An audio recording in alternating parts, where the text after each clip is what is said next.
2025년 11월 26일 오후 홍콩 신계 다이포 지역의 평화롭던 하늘이 찢어질 듯한 사이렌 소리와 함께 검은 연기로 뒤덮였습니다.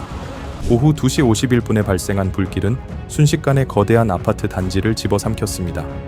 현지 당국이 집계한 피해 규모는 실로 참혹했습니다. 소방관 1명을 포함해 최소 128명이 사망했고 79명이 부상을 입었으며 그중 12명은 위중한 상태입니다. 더욱 절망적인 것은 화재 발생 후 며칠이 지난 지금도 수백 명에 달하는 사람들이 건물 안에 갇혀 실종 상태이며 구조와 수색 작업은 현재까지도 진행되고 있다는 점입니다. 왕푸코트는 1983년에 지어진 정부 보조 공공임대주택 단지로 31층 높이의 십자형 고층 아파트 8개의 동으로 구성된 대규모 단지입니다. 약 2,000세대 4,800명 정도를 수용할 수 있으며 주로 14에서 16평 규모의 소형 평형대로 이루어져 있습니다. 다이포 지역 내 공공주택 가운데서도 가장 높은 건물군에 속하는 단지였습니다. 2021년 인구조사에 따르면 이곳에는 약 4,600명의 주민이 거주 중이었으며 이들 중 약 40%가 65세 이상의 고령자였습니다.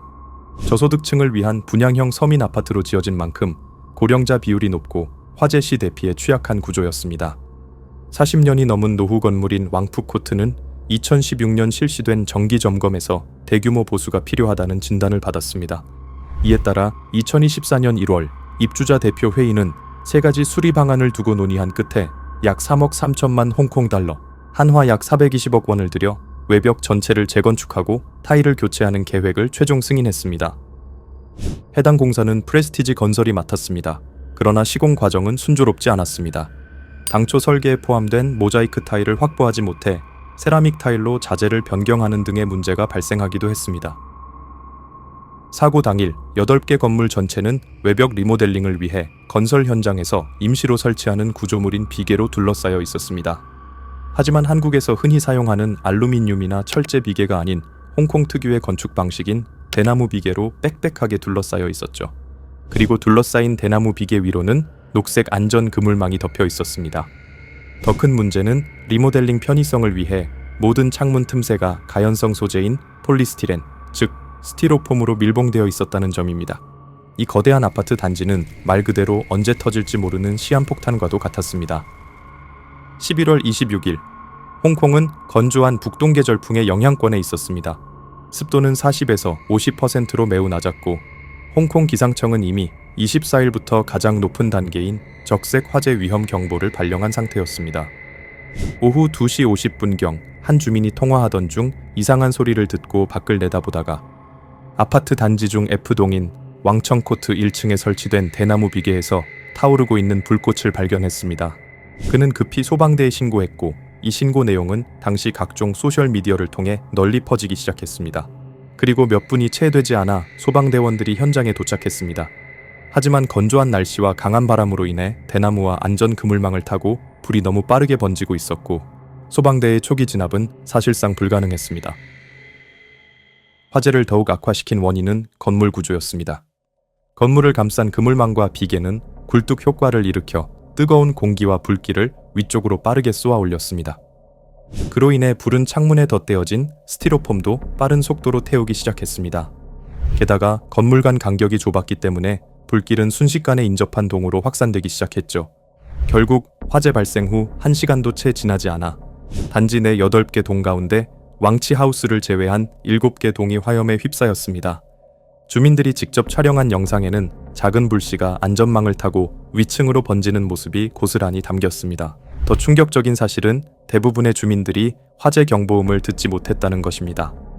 이는 2025년 5월부터 공사 인부들이 출입 편의를 위해 화재 경보 시스템을 고의로 꺼두었기 때문이라는 사실이 한 전직 경비원의 증언을 통해 드러났습니다.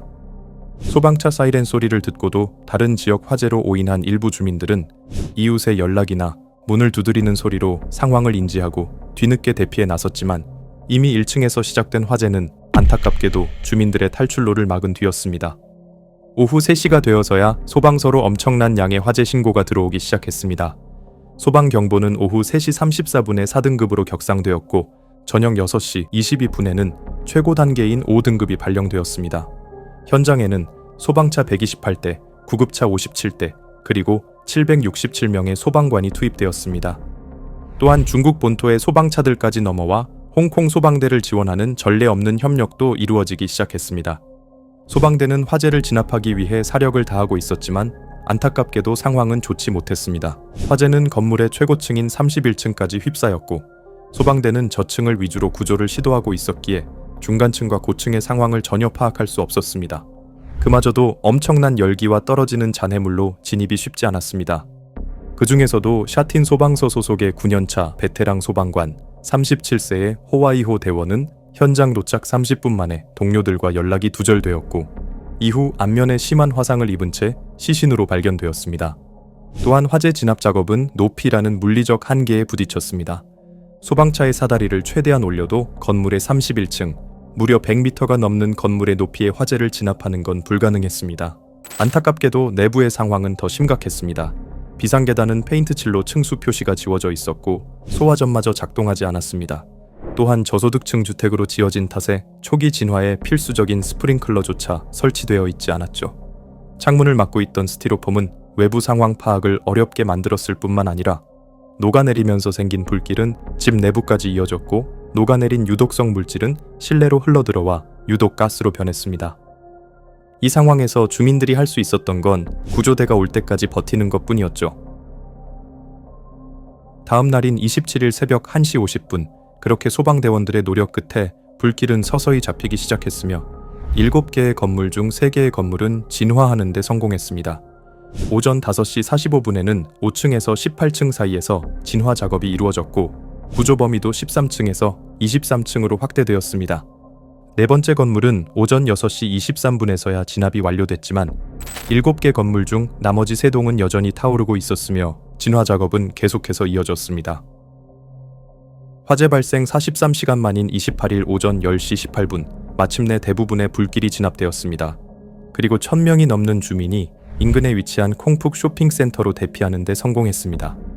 11월 28일 3시 기준 화재로 인한 사망자는 최소 128명이며 이 중 4명은 안타깝게도 구조 후 병원 이송 중 사망했습니다. 또한 발견된 시신 중 89구는 신원 확인이 되지 않고 있습니다. 그리고 구조 과정에서 11명의 소방관이 부상당했으며 현재 약 200여 명 이상의 추가 실종자들의 생사가 확인되고 있지 않습니다. 화재가 진압된 후 경찰과 소방당국 그리고 반부패 수사기구인 ICAC까지 나서 대대적인 수사에 착수했습니다. 경찰은 시공사인 프레스티지 건설의 이사 2명과 컨설턴트 1명을 과실치사 혐의로 체포하고 압수수색을 진행했습니다. 경찰 조사 결과 이번 참사의 원인은 크게 3가지 결정적인 위반 사항으로 좁혀졌습니다. 첫째는 가연성 스티로폼의 무분별한 사용입니다. 각 층 엘리베이터 로비 근처의 창문들이 스티로폼 판넬로 덮여 있었는데 경찰은 스티로폼이 불쏘시개 역할을 하며 화재 확산을 가속화했다고 지목했습니다. 둘째는 기준 미달의 외벽 보호망입니다. 건물 외벽에 대나무 비계를 덮고 있던 녹색 그물망과 방수포가 화재 안전 기준을 전혀 충족하지 못하는 자재였음이 드러났으며 보안국장은 규정에 맞는 자재를 썼다면 불길이 이렇게 이례적인 속도로 번지지 않았을 것이라고 강조했습니다. 셋째는 시공사의 명백한 중대 과실입니다. 경찰은 규격 미달 자재 사용과 현장 관리 소홀이 결합되어 화재를 통제 불능 상태로 만들었다고 판단하고 이번 사고를 시공사의 중대한 과실에 의한 인재로 규정했습니다. 화재는 모두 진압되었으나 실종자 수색 작업과 정확한 사고 원인을 밝히기 위한 조사는 현재까지도 계속되고 있습니다. 오늘의 이야기는 여기까지입니다.